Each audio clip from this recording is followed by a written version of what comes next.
ታሊባን በሰሜናዊ አፍጋኒስታን በረሃ ውስጥ እየገነባው ያለው ቁሽቴፓ የተሰኘው ግዙፍ የውሃ ቦይ በኤዥያ አህጉር ታሪክ ታይቶ ከማይታወቁ የምህንድስና ደፋር ፕሮጀክቶች አንዱ እንደሆነ እየተነገረለት ይገኛል። ይህ 285 ኪሎ ሜትር ርዝመትና እስከ 152 ሜትር ስፋት ያለው ግዙፍ የውሃ ካናል ከታላቁ አሙ ዳሪያ ወንዝ በሰከንድ 650 ኪዩቢክ ሜትር ውሃን በመሳብ 550,000 ሄክታር በረሃን ወደ ልምላሜ ለመቀየር የታቀደ የማይቻል የሚመስል ፕሮጀክት ነው። ይህም ማለት ርዝመቱ ከአዲስ አበባ ሐዋሳ ድረስ የሚደርስ ሲሆን የሀገሪቱን ታሪክ ሊቀይር የሚችል እጅግ ግዙፍ ፕሮጀክት ነው። ለዘመናት አሸባሪ፣ ኋላ ቀርና ጨቋኝ ነው በሚል በምዕራባውያን ሚዲያዎች እየተወነጀለ የሚገኘው ታሊባንም ይህንን ታላቅ ፕሮጀክት በአስደናቂ ፍጥነት እያሳለጠው መገኘቱ ለብዙዎች ትንግርት የሆነ ጉዳይ ሆኗል። ታዲያ ይህ ፕሮጀክት ሲገነባ በአእምሯችን ውስጥ የሚፈጠሩ ብዙ ጥያቄዎች መኖራቸው አይቀሬ ነው። ዩኒቨርሲቲዎችን የዘጉ ለዘመናት ከጦርነት በስተቀር ቀለም ያልቀመሱ የተባለላቸውና በዓለም አቀፍ ማዕቀብ የታነቁ ታጣቂዎች እንዴት እንዲህ ያለውን ግዙፍ የኢንጂነሪንግ ሥራ ሊሰሩ ቻሉ? እንዴት አንድም ሳንቲም የውጭ እርዳታ በሌለበትና የባንክ ሂሳቦቻቸው በታገዱበት ሁኔታ ይህንን ቢሊዮን ዶላር የሚጠይቅ ፕሮጀክት በምን የገንዘብ ምንጭና በምን አይነት ዕውቀት እያከናወኑት ነው? ከሁሉም በላይ ደግሞ ይህ ቦይ ለመካከለኛው ኤዥያ ሰላምን ይዞ ይመጣል ወይስ ቀጣዩን አስፈሪ የውሃ ጦርነት ይጭራል? የሚሉት ያልተመለሱ ጥያቄዎች ናቸው። በዛሬው የማራኪ ጉዟችንም በአሸዋ ላይ እየተጻፈ ያለውን ይህንን አዲስና አወዛጋቢ የአፍጋኒስታን የታሪክ ምዕራፍ በጥልቀት እንፈትሻለን። ከዚያ በፊት ግን እስኪ አንድ ጥያቄ እንጠይቆት። እንደው አሸባሪና ኋላ ቀር ተብሎ በሚዲያዎች ፕሮፓጋንዳ የተሰራለት ታሊባን በሀገሩ ላይ እንደዚህ አይነት አስደናቂ ፕሮጀክት ይሰራል ብለው ጠብቀው ነበርን? ይህንን ሲሰሙስ ምን ተሰማዎት? መልሶን በኮሜንት ላይ ያስቀምጡልን። ፕላኔታችን አስደናቂ ናት። በዚህ ቻናልም ወደ ሁሉም ሀገሮች እየተጓዝን እያንዳንዱ ሀገር ምን ልዩ እንደሚያደርገው እንዳስሳለን። እናንተም ሰብስክራይብ ካላረጋችሁ ሰብስክራይብ በማድረግ እንድትጀምሩ፣ ላይክ እና ኮሜንት በማድረግም ፓስፖርታችሁን በማሳደስ አብራችሁን ተጓዙ።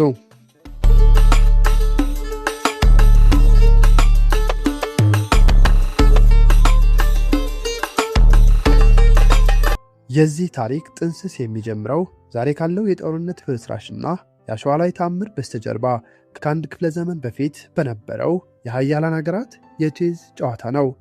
ነገሩ እንዲህ ነው። አፍጋኒስታን በጂኦግራፊያዊ አቀማመጧ ሳቢያ በእንግሊዝና በሩሲያ ኤምፓየሮች መካከል ጥል ማዕከል የሆነች ምድር ነበረች።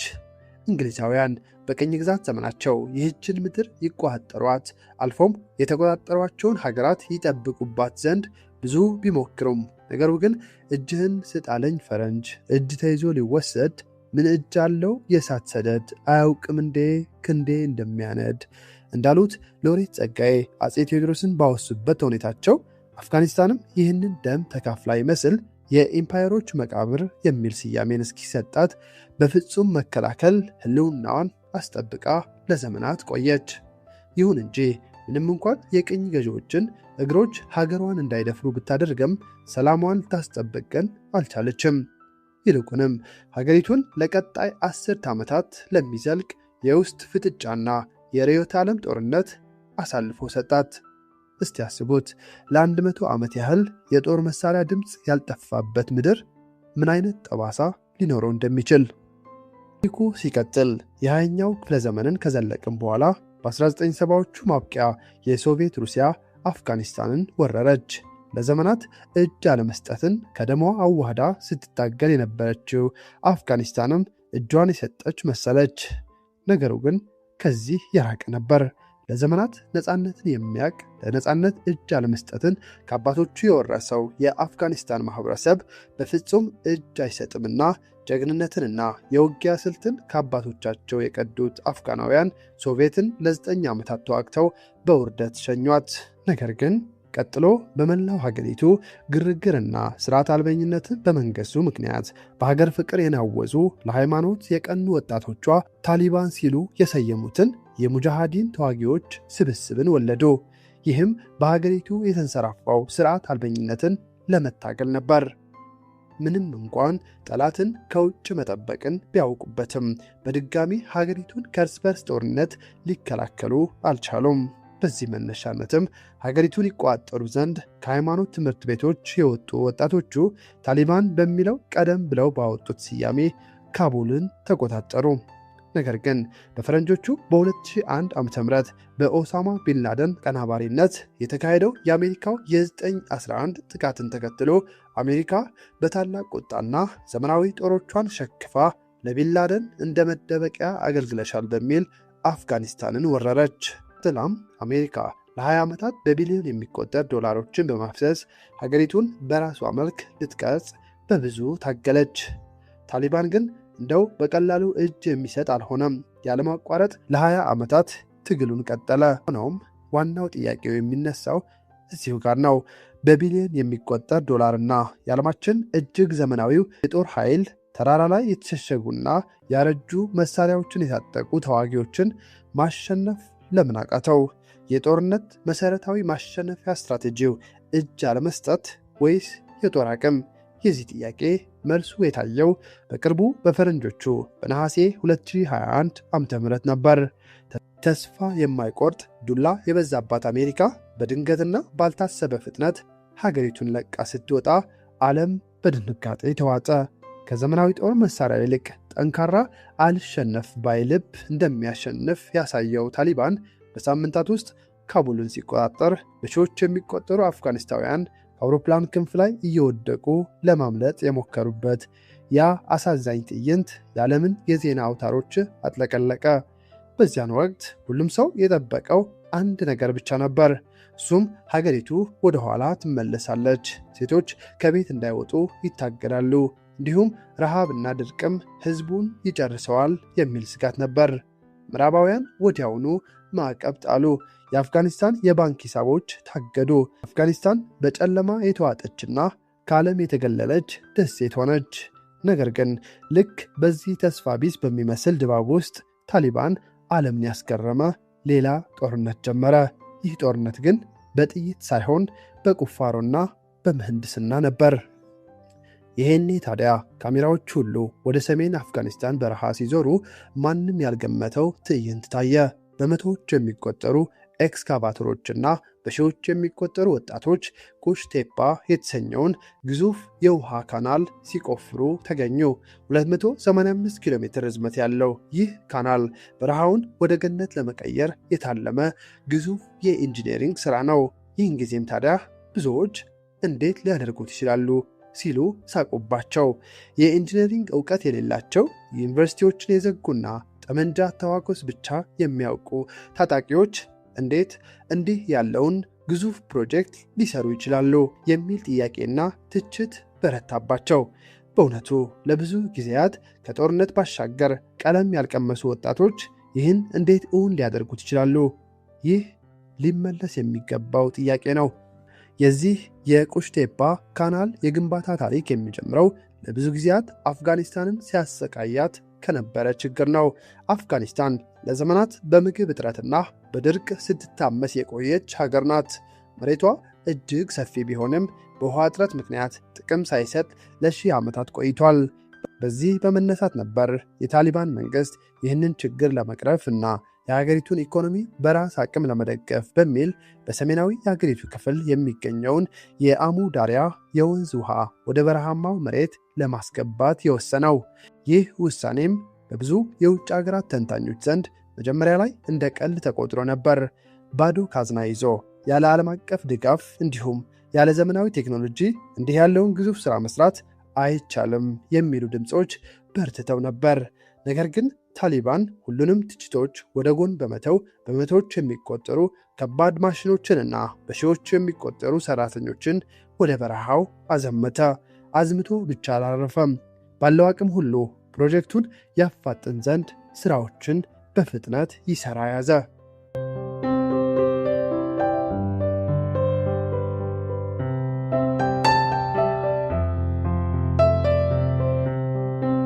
በጣም አስገራሚው የዚህ ፕሮጀክት ገጽታ የገንዘብ ምንጭ ነው። አፍጋኒስታን በአሁኑ ወቅት በዓለም አቀፍ ማዕቀብ ውስጥ የምትገኝ ሀገር ናት።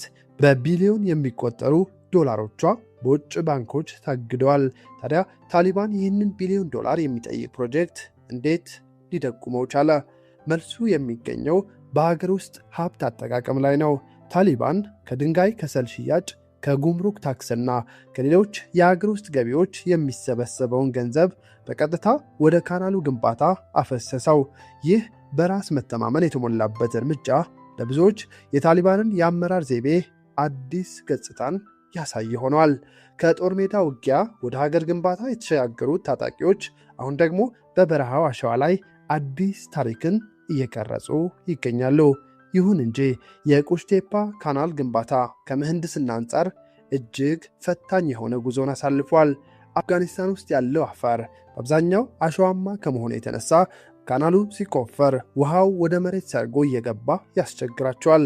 ይህንን ችግር ለመፍታትም የታሊባን መሐንዲሶች ትልቅ ፈተና ተጋርጦባቸው ነበር። የሚገርመው ግን እነዚህን ስራዎች የሚመሩት መሐንዲሶች አብዛኞቹ ቀደም ሲል በአሜሪካ ድጋፍ በሚሰሩ ድርጅቶች ውስጥ ባሰለጠኑና ከፍተኛ ልምድ ያላቸው አፍጋኒስታናውያን መሆናቸው ነው።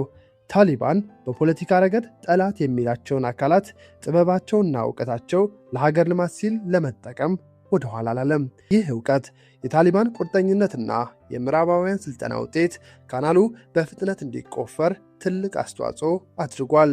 ሌላውና ዋነኛው የዚህ ፕሮጀክት መዘዝ የጂኦ ፖለቲካዊ ግጭቱ ነው።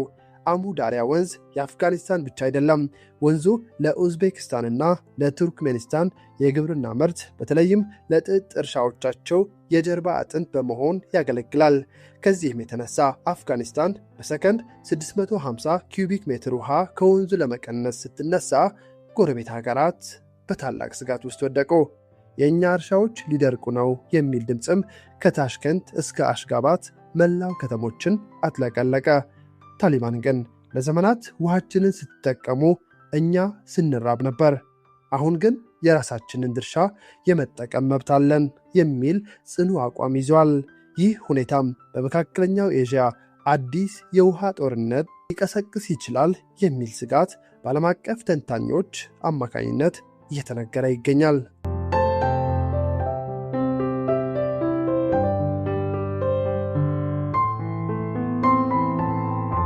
የዚህ ካናል ግንባታ ሂደት ለታሊባን ትልቅ የፕሮፓጋንዳ ድልም ጭምር ነው። በየቀኑ የሚለቀቁ የድሮን ምስሎችና ቪዲዮዎች በረሃው ወደ ረዥም የውሃ መስመርነት ሲቀየር ያሳያሉ። ይህ ለሀገር ውስጥ ሕዝብ እኛ እየሰራንላችሁ ነው የሚል መልእክት ሲያስተላልፍ፣ ለውጭው ዓለም ደግሞ ያለ እናንተ እርዳታም መኖር እንችላለን የሚል ጠንካራ መልእክት አዘል እውነታን ያስተላልፋል። ነገር ግን ከዚህ ኩራት በስተጀርባ ያሉ ስውር እውነታዎች አሁንም አከራካሪ ናቸው። የጥራት ቁጥጥር ጉድለት፣ የአካባቢ ጥበቃ ጥናት አለመኖርና የወደፊት የጥገና ስራዎች እንዴት እንደሚከናወኑ የሚገልጹ ግልጽ መረጃዎች አለመኖራቸው የፕሮጀክቱን ዘላቂነት ጥያቄ ውስጥ ይጥሉታል። ሆኖም እነዚህ ሁሉ ጥያቄዎች ባሉበት የፕሮጀክቱ ጉዞ ውሾች ይጮሃሉ፣ ግመሎች ግን ጉዟቸውን ይቀጥላሉ አይነት ይመስላል። በአሁኑ ጊዜ የመጀመሪያው ምዕራፍ መጠናቀቅ ላይ የሚገኘው የቁሽቴፓ ካናል አፍጋኒስታንን ከምግብ ተረጂነት ወደ አምራችነት ለመቀየር ያለመ ግዙፍ ህልማቸው ነው። ከ550,000 ሄክታር በላይ መሬትን ማልማት የሚችል አቅም ያለው ይህ ፕሮጀክት በሚሊዮን የሚቆጠሩ አፍጋኒስታውያንን ህይወታቸው የመቀየር ዕድል አለው። ሆኖም ይህ ጉዞ በአሸዋ ላይ የታነጸ ተስፋ ነው ወይስ በጽኑ መሠረት ላይ የቆመ እውነት የሚለው ጥያቄ ምላሹን የሚያገኘው ግንባታው ሙሉ በሙሉ ተጠናቆ ውሃው ለገበሬው መድረስ ሲጀምር ብቻ ይሆናል። ታሪኩ ግን ገና አላለቀም። የአሸዋው ላይ ተአምር ቀጣይ ምዕራፎች ይበልጥ ውስብስብና አስገራሚ መሆናቸው አይቀሬ ነው። እንዴት ካሉ የቁሽቴፓ ካናል ግንባታው ወደ ሁለተኛውና እጅግ ወሳኙ ምዕራፍ ሲሸጋገር ታሪኩ ከመሬት ቁፋሮ ባለፈ ወደ ውስብስብ የኢንጂነሪንግና የጂኦ ፖለቲካ ፍጥጫ አድጓል። የመጀመሪያው 100 ኪሎ ሜትር ግንባታ መጠናቀቅ ለታሊባን ትልቅ ስኬት ቢሆንም በዛው ልክ ከፊታቸው የተደቀኑት ፈተናዎች ግን የፕሮጀክቱን ዘላቂነት የሚፈታተኑ ናቸው። በተለይም የካናሉ ዲዛይንና የግንባታ ጥራት ላይ የሚነሱ ስጋቶች አሁን አፍጋኒስታን ውስጥ ብቻ ሳይሆን በዓለም አቀፍ የሳተላይት ተንታኞች ዘንድ መነጋገሪያ ሆኗል። ይህም ማለት ከፍተኛ መጠን ያለው ውሃ ወደ መሬት ውስጥ ሰምጦ እንዲቀር አሊያ ደግሞ አሸዋውን አርጥቦ ካናሉ እንዲደርቅ ሊያደርገው ይችላል። ታሊባን ግን ለዚህ ስጋት የሰጠው ምላሽ እንደተለመደው የቁርጠኝነት ንግግር ነው። እኛ የምንሰራው በራሳችን መሐንዲሶችና በራሳችን አቅም ነው፣ እንቅፋቶችን ደግሞ በሂደት እናስተካክላለን የሚል አቋምን ይዟል። ይሁን እንጂ የውሃው መባከን አፍጋኒስታንን ብቻ ሳይሆን የታችኛው የተፋሰስ ሀገራትንም በእጅጉ የሚጎዳ ይሆናል። ኡዝቤኪስታንና ቱርክሜኒስታን ይህንን ጉዳይ በከፍተኛ ዲፕሎማሲያዊ ጫና ለመፍታት ጥረት እያደረጉ ነው። የታሊባን ልዑካን ቡድንም ወደ ታሽኬንት ተጉዞ ከኡዝቤኪስታን ባለሥልጣናት ጋር ተደጋጋሚ ውይይቶችን ቢያደርግም እስካሁን ድረስ በውሃ ክፍፍሉ ላይ ሕጋዊ ስምምነት ላይ ሊደረስ አልተቻለም። አፍጋኒስታን የአሙ ዳሪያ ወንዝ ተፋሰስ አባል ብትሆንም ባለፉት 40 ዓመታት በነበረው ጦርነት ምክንያት ውሃውን የመጠቀም መብቷን የሚያስከብር ውል አልነበራትም። አሁን ግን ታሊባን የዘመናት ብድር ብሎ የሚጠራውን የውሃ ድርሻ በኃይልም ቢሆን ለመውሰድ ቆርጦ ተነስቷል። ይህ የውሃ ሽሚያ ወደ ወታደራዊ ፍጥጫ ሊያመራ የሚችልባቸው ምልክቶችም መታየት ጀምረዋል። በድንበር አካባቢ የሚደረጉ ወታደራዊ እንቅስቃሴዎች እንዲሁም ከሁለቱም ወገኖች የሚሰነዘሩ ጠንከር ያሉ መግለጫዎች ቀጣዩ የመካከለኛው ኤዥያ ቀውስ የውሃ ጦርነት ሊሆን እንደሚችል ያመላክታሉ። ኡዝቤኪስታን ለጥጥ ምርቷ ወሳኝ የሆነው ውሃ ከተቀነሰባት ኢኮኖሚዋ ክፉኛ ይናጋል። በሌላ በኩል ደግሞ ታሊባን ይህንን ካናል ካላጠናቀቀ በሕዝቡ ዘንድ ያለውን ተቀባይነትና ሀገር ገንቢነን የሚለውን ትርክት ያሳጣል። ስለዚህ ሁለቱም ወገኖች ወደ ኋላ የማይሉበት የታሪክ አጣብቂኝ ውስጥ ገብቷል። ይህንን ውስብስብ ሁኔታ ይበልጥ የሚያከብደው ደግሞ ዓለም አቀፍ የፋይናንስ ተቋማት የታሊባንን መንግሥት ዕውቅና ባለመስጠታቸው ምክንያት በግጭቱ መሃል ገብተው ገለልተኛ መፍትሔ ለመስጠት አለመቻላቸው ነው። ወደ ግንባታው ቴክኒካዊ ዝርዝር ስንመለስ ታሊባን በሁለተኛው ምዕራፍ ላይ የባቡር መስመር ዝርጋታንና የድልድይ ግንባታዎችንም አካቷል። ካናሉ ሰፊ በመሆን የትራንስፖርት መስመሮች እንዳያቋርጥ ዘመናዊ ድልድዮች እየተገነቡ ነው። እዚህ ጋር ነው የታሊባን ድርብ ማንነት የሚገለጠው። በአንድ በኩል ለሴቶች ትምህርትና ለሰብአዊ መብቶች የሰጡት የተገደበ ቦታ ዓለምን ሲያስቆጣ፣ በሌላ በኩል ደግሞ እንዲህ ያሉ ግዙፍና ዘመናዊ መሠረተ ልማቶችን በአጭር ጊዜ ውስጥ ገንብተው ማሳየታቸው የሚቃረኑ እውነታዎችን ፈጥሯል። ብዙ የአፍጋን ወጣቶች ከጦርነት ይልቅ በእንዲህ ያለ የልማት ሥራ ላይ መሰማረታቸው በአገሪቱ ውስጥ አዲስ የብሔራዊ ስሜት መነቃቃትን ፈጥሯል። እኛም እንደ ሌሎች ሀገራት ትልቅ ነገር መስራት እንችላለን የሚል ስሜት በሰፊው እየታየ ነው። ይሁን እንጂ የቁሽቴፓ ካናል ስኬት የሚለካው በርዝመቱ ሳይሆን በውጤቱ ነው። ውሃው መሬት ላይ ደርሶ ስንዴና በቆሎ ማምረት ሲጀምር ብቻ ነው ፕሮጀክቱ ስኬታማ ተብሎ የሚጠራው። እስከዚያው ግን በረሃው ውስጥ የሚቆፈረው ጉድጓድ ለሀገሪቱ የብልጽግና ምንጭ ወይም ከጎረቤቶቿ ጋር የጦርነት ምክንያት ሊሆን ይችላል። የታሊባን መሪዎች እንደሚሉት ከሆነ ግንባታው ከታቀደለት ጊዜ ቀድሞ ይጠናቀቃል። ይህንንም የሚያደርጉት በሺዎች የሚቆጠሩ ሰራተኞችን በቀን በ3 ፈረቃ ማለትም 24 ሰዓት በመስራት ነው። አጠቃላይ የቁሽቴፓ ካናል ታሪክ የአንድ ሀገር ህልም ብቻ ሳይሆን የኃይል ሚዛን ሽግግር ምልክት ነው።